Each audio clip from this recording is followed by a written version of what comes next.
നിങ്ങളുടെ മാനേജർ അല്ലെങ്കിൽ ബോസ് അതുമല്ലെങ്കിൽ ഒരു ടീം ലീഡർ അറിയിക്കുകയാണ്, നാളെ നിങ്ങളുടെ പെർഫോമൻസ് അപ്രൈസൽ ഡേ ആണ്.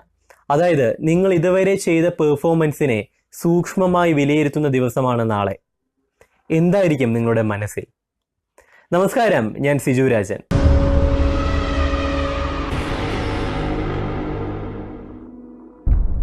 പലപ്പോഴും ഫീഡ്ബാക്ക് സെഷൻസിനെ എംപ്ലോയീസ് വളരെ ഭയത്തോടു കൂടിയാണ് കാണുന്നത്.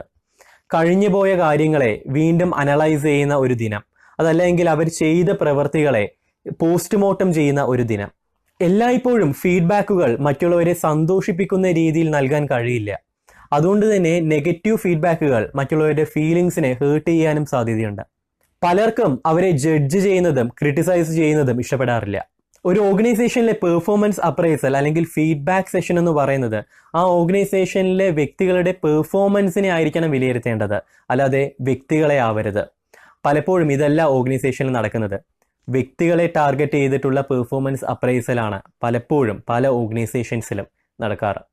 എംപ്ലോയീസ് ഇത്തരം ഫീഡ്ബാക്ക് സെഷന് ശേഷം പൊതുവെ ഡിസാറ്റിസ്ഫൈഡ് ആവാറാണ് പതിവ്. ഉദ്ദേശിച്ച ഒരു റിസൾട്ടും ഇത്തരം ഫീഡ്ബാക്ക് സെഷനിൽ നിന്നും കിട്ടാറുമില്ല.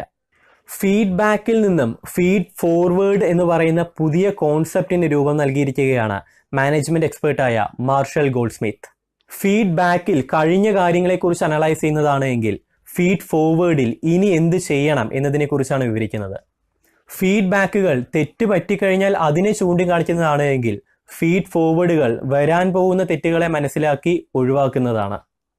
മാനേജേഴ്സ് ആയാലും ടീം ലീഡേഴ്സ് ആയാലും മനസ്സിലാക്കേണ്ടത്, നിങ്ങളുടെ എംപ്ലോയീസ് വർക്ക് ചെയ്യുന്നത് നിങ്ങൾ പ്രതിനിധാനം ചെയ്യുന്ന ഓർഗനൈസേഷനെ വളർത്തിക്കൊണ്ടുവരാൻ വേണ്ടിയിട്ടല്ല, പകരം അവരുടെ കരിയർ ഗ്രോത്ത് ഉണ്ടാക്കാൻ വേണ്ടിയിട്ടാണ്. അതുകൊണ്ട് തന്നെ മാനേജേഴ്സ് ഒരു കോച്ചായി പ്രവർത്തിച്ച് എംപ്ലോയീസിന്റെ കരിയർ ഗ്രോത്തിന് സഹായിക്കുകയാണെങ്കിൽ 100% കമ്മിറ്റ്മെന്റും ഡെഡിക്കേഷനും എംപ്ലോയീസിന്റെ ഭാഗത്തു നിന്നുണ്ടാവും. മറ്റൊരു രീതിയിൽ പറഞ്ഞാൽ, ഒരു എംപ്ലോയി ചെയ്യുന്ന ജോലികൾ ആ എംപ്ലോയിയുടെ കരിയർ ഗ്രോത്തിന് കാരണമാകുന്നു എന്ന് കണ്ടാൽ 100% പ്രൊഡക്റ്റീവായി ആ എംപ്ലോയി പ്രവർത്തിക്കും. അതുതന്നെയാണ് ഫീഡ് ഫോർവേഡിന്റെ ലക്ഷ്യവും. ഫീഡ് ഫോർവേഡ് എന്ന് പറയുന്നത് ഒരു ഗ്രൂപ്പ് ആക്ടിവിറ്റിയാണ്. ഒരു ഓർഗനൈസേഷനിലെ അല്ലെങ്കിൽ ടീമിലെ മാനേജേഴ്സും ടീം ലീഡേഴ്സും എംപ്ലോയീസും എല്ലാവരും ചേരുന്ന ഒരു ഗ്രൂപ്പ്. അതിൽ ഓരോരുത്തരും അവരുടെ കരിയർ ഗ്രോത്തിനെ സഹായിക്കുമെന്ന് തോന്നുന്ന അവർ ഇംപ്രൂവ് ചെയ്യേണ്ട ഒരു ബിഹേവിയർ എഴുതി വയ്ക്കുന്നു.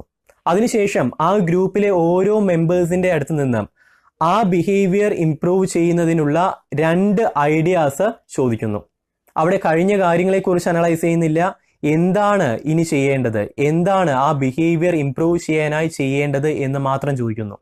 2 ഐഡിയാസ് കിട്ടിയതിനു ശേഷം അവരോട് നന്ദി പറഞ്ഞ് അടുത്ത വ്യക്തിയിലേക്ക് മൂവ് ചെയ്യുന്നു. അവിടെ നിന്നും ഇത്തരത്തിൽ 2 ഐഡിയാസ് കളക്ട് ചെയ്യുന്നു. ഇത്തരത്തിൽ ടീമിൽ 20 പേരുണ്ട് എങ്കിൽ 20 പേരുടെ അടുത്ത് നിന്നും ഇത്തരത്തിൽ ഐഡിയാസ് കളക്ട് ചെയ്യുന്നു. സോ ഏകദേശം 40ഓളം ഐഡിയാസ് നമുക്ക് കിട്ടും. അതിൽ നിന്നും ഏറ്റവും അനുയോജ്യമായിട്ടുള്ള ഐഡിയാസ് നമ്മൾ അഡോപ്റ്റ് ചെയ്യുന്നു. ഇവിടെ ജഡ്ജ്മെന്റോ ക്രിറ്റിസിസംസോ ഒന്നും തന്നെ ഇല്ല. ഇവിടെ മെയിനായി ഫോക്കസ് ചെയ്യുന്നത് മറ്റുള്ളവരെ സഹായിക്കുക, മറ്റുള്ളവരോട് അഭിപ്രായം ചോദിക്കുക, മറ്റുള്ളവർക്ക് അഭിപ്രായം പറഞ്ഞു കൊടുക്കുക, നന്ദി പറയുക. എല്ലാവരും ഫോക്കസ് ചെയ്യുന്നത് മറ്റുള്ളവരെ ഹെൽപ്പ് ചെയ്യാനാണ്, ജഡ്ജ് ചെയ്യാനല്ല. ഇതാണ് ഫീഡ് ഫോർവേഡ്. ഇവിടെ കഴിഞ്ഞ കാര്യങ്ങളെക്കുറിച്ച് അനലൈസ് ചെയ്യുന്നില്ല, പകരം ഇനി എന്തെല്ലാം ചെയ്യണം കരിയർ ഗ്രോത്തിനായിട്ടും ഓർഗനൈസേഷന്റെ ഗ്രോത്തിനായിട്ടും. ഇവിടെ എംപ്ലോയീസിന് ടെൻഷനോ പേടിയോ ഡിസാറ്റിസ്ഫാക്ഷനോ ഒന്നും തന്നെ ഉണ്ടാവുന്നില്ല, കാരണം അവരുടെ പാസ്റ്റിനെ ഇവിടെ ആരും ക്വസ്റ്റ്യൻ ചെയ്യുന്നില്ല. ഈ ഒരു ടെക്നിക്ക് മാർഷൽ ഗോൾഡ്സ്മിത്ത് ഇംപ്ലിമെന്റ് ചെയ്തപ്പോൾ അവിടെ പോസിറ്റീവ് ആയിട്ടുള്ള റിസൾട്ട്സ് മാത്രമാണ് ഉണ്ടായത്. ഫീഡ് ഫോർവേഡ് കൊണ്ട് മാത്രം പല ഓർഗനൈസേഷൻസിനും മുന്നോട്ട് പോകാൻ കഴിയുകയില്ല. കാരണം എംപ്ലോയീസ് കമ്മിറ്റ് ചെയ്ത മിസ്റ്റേക്സ് കൃത്യമായി മനസ്സിലാക്കി കൊടുത്താൽ മാത്രമേ അതിനെ ഒഴിവാക്കിക്കൊണ്ട് എംപ്ലോയീസിന് മുന്നോട്ട് പോകാൻ കഴിയുകയുള്ളൂ. പല സമയങ്ങളിലും ഫീഡ്ബാക്കുകൾ പേഴ്സണൽ ക്രിറ്റിസിസമായി മാറാറുണ്ട്.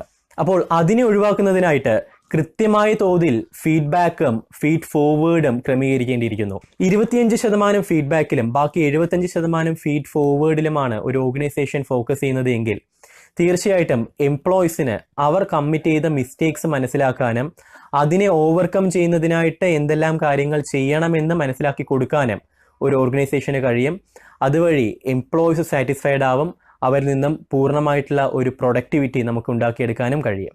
ഇത്തരത്തിൽ ഫീഡ്ബാക്കും ഫീഡ് ഫോർവേഡും കൃത്യമായ തോതിൽ നൽകിക്കൊണ്ട് നിങ്ങളുടെ ഓർഗനൈസേഷനെ അല്ലെങ്കിൽ നിങ്ങളുടെ ടീമിനെ ലക്ഷ്യത്തിലേക്ക് നയിക്കാൻ കഴിയട്ടെ എന്ന് ആശംസിച്ചുകൊണ്ട് Siju Rajan signing off. Good bye. ഈ വീഡിയോ നിങ്ങൾക്ക് ഇഷ്ടപ്പെടുകയാണെങ്കിൽ ഷെയർ ചെയ്യുക. ഈ വീഡിയോ നിങ്ങൾ യൂട്യൂബിലൂടെയാണ് കാണുന്നതെങ്കിൽ ഇനിയും എൻ്റെ യൂട്യൂബ് ചാനൽ സബ്സ്ക്രൈബ് ചെയ്തിട്ടില്ല എങ്കിൽ ഇതിന് താഴെ കാണുന്ന ആ സബ്സ്ക്രിപ്ഷൻ ബട്ടണിൽ പ്രസ് ചെയ്ത് എൻ്റെ യൂട്യൂബ് ചാനൽ സബ്സ്ക്രൈബ് ചെയ്യുക. Thank you.